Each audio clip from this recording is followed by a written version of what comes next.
Bagong CCTV footage ang nakuha ng GMA News kung saan makikita ang plaka ng SUV ng suspect na namaril sa isa pang sasakyan sa Quezon City at ikinasugat ng isang bata.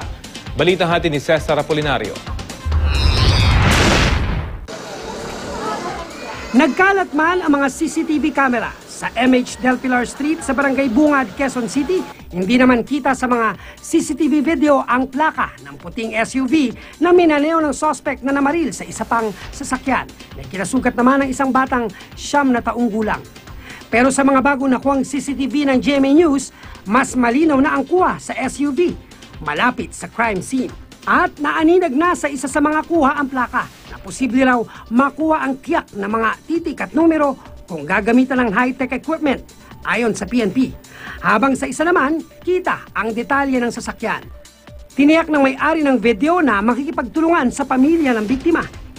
Sa ngayon, nasa mabuting lagay na ang biktima at pwede na nga raw ilabas ng ospital. Pero emosyonal pa rin ang ama ng bata, lalo pag binabalikan ang kwento ng anak. Anong naramdaman mo sa sakit? Sabi niya, masakit para kang mainit yung sa loob niya. Nakwento niya kanina lang, sabi niya, ganito pala yung mabaril, sabi niya. Kasi yung iba raw, sabi niya, yung iba raw, pag binaril, natutumba. Hindi pa raw sila nakapagsasampa ng kaso dahil bukod sa abala sa pag-aasikaso sa anak sa ospital, gumagawa rin daw siya ng paraan para mahanap ang suspect. Ang kailangan ko, kung may makakatulong, hindi yung i-sensationalize yung kaso, pero kung sino yung pupukpok sa pulis. Kasi kung ako, may kakayahan ako, pupunta ako kung lahat ng Hyundai na yan at kukunin ko, pakikiusap, kunin yung listahan.